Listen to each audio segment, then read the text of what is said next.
I wanted to go over how I made the Buffy What If trailers.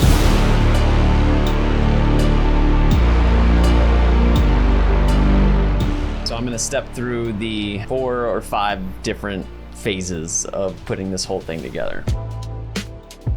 Using the Marvel's What If trailer, the first trailer that they did for Marvel's What If, as a reference, I figured out that I needed to have one scene at the very top of the trailer that could very clearly be recognized as a Buffy scene, Glory confronting Buffy in the beginning of the season 5 finale, and then flipping it on its head very obviously. So having Buffy, Faith, and Kendra be together in that iconic shot that they use in the main title sequence after the gift of coming up on Buffy Bot in the leather jacket. I felt like having Faith and Kendra to her sides would instantly register, oh, this is an alternative universe. And then once I had that scene, I did these shots from The Normal Again, The Wish, Doppelgangland, and then I got into all the different ideas. Whenever I had reference footage, I would just put it in because A, it would be useful to use when I'm building out the shots, and then B, it would also help me in pacing the edit. Dawn jumping off the tower, I was able to use this shot of Buffy looking up and then Buffy running as a reference for Dawn running. And then another question that a lot of people had asked is how I got the voice of the people to sound like it, and it's just because I took the audio from the show. So obviously the opening scene is just suppose I could always use yours. The footage from there, and then Buffy says, okay then, in that scene. And then I took the Faith, give us a kiss from Graduation Day. Give us a kiss. Give us a kiss. And so I did that a bunch throughout the whole thing. This scene where Buffy asks about alternate universes is from Superstar. Someone could wish the whole world to be different, right? And that's possible? Sure. Alternate realities. Someone could wish the whole world to be different, right? And that's possible? Alternate realities. Sure. And then for Snyder, I took audio of him saying Buffy Summers. You know this girl? Buffy Summers. If there's trouble, she's behind it. And then the You're a Champion is just Frankenbiting, him talking to Willow. You're a team player, and I like that. Gage is a champion. So I just was able to re-edit the words so he's telling Buffy she's a champion. Buffy Summers. You're a champion. And then for Buffy, Faith, and Kendra. Guess that explains it. What? Explains what? She's talking to Kendra originally in What's My Line, Part 2. Guess that explains it.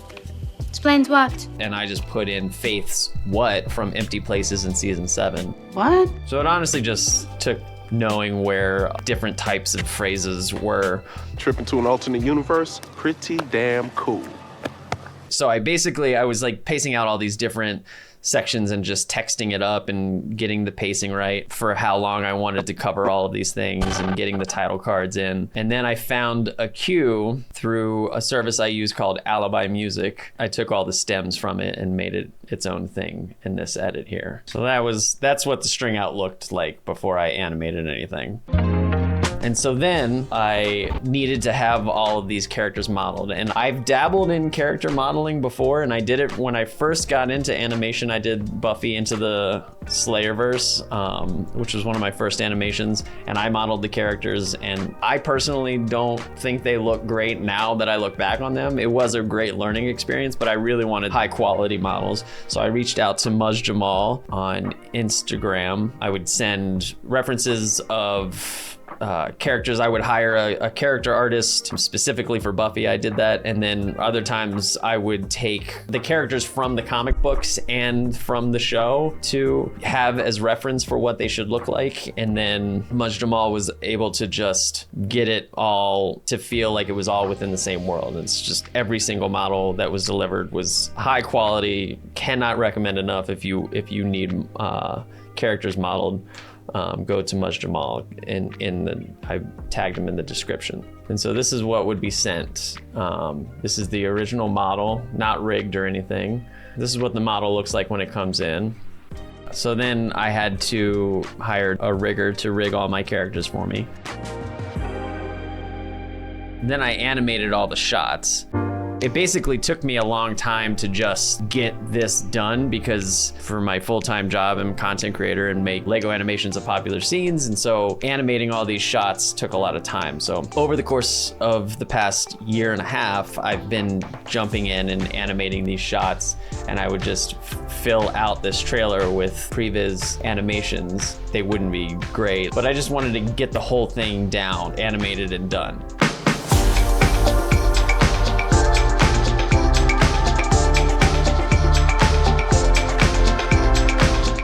My animation was previs for a long time until I figured out how to get the what if look, because for the longest time I had this as my look, which seems relatively similar in comparison. If you go back and forth between the two, this was what it was for a long time, but there's weirdness with the shadows, and I just could not get it to work properly for the longest time. And then also the line art on this version, like it wouldn't even show on some of the shots because of the way I had the compositing set up. And then you will see like the line art didn't blur as much as the image itself with it was such a pain, and I was not stoked with how it turned out. And so I finally figured out a what if style in Blender that I thought looked really good. So this is the new what if shader that I have. I have the texture coming in as the main, and then I have it coming in as a darker color for the shadow, and you can control the darkness of the shadow here with the value. And then the controlling factor is this color ramp, which is driven by blue lights. So all the lights that are in the scene that control just the basic lighting of a character are blue. So this light is blue, completely blue. And then for the rim light here, I have a red light so wherever red light is, that's gonna light just the rim light. And that's gonna do the same thing that this blue light is doing, illuminating, but it's going to create an emissive shader. And then once I had that set, I started re-rendering all the scenes that I had originally rendered. I had so many shots that just were not that great. They had something weird with them, and then I was able to just make them all streamlined and feel right. So that's it. That's how I made this. I string out, edit, model, and animation, and then the shader. Thank you so much, and hopefully this was helpful to somebody.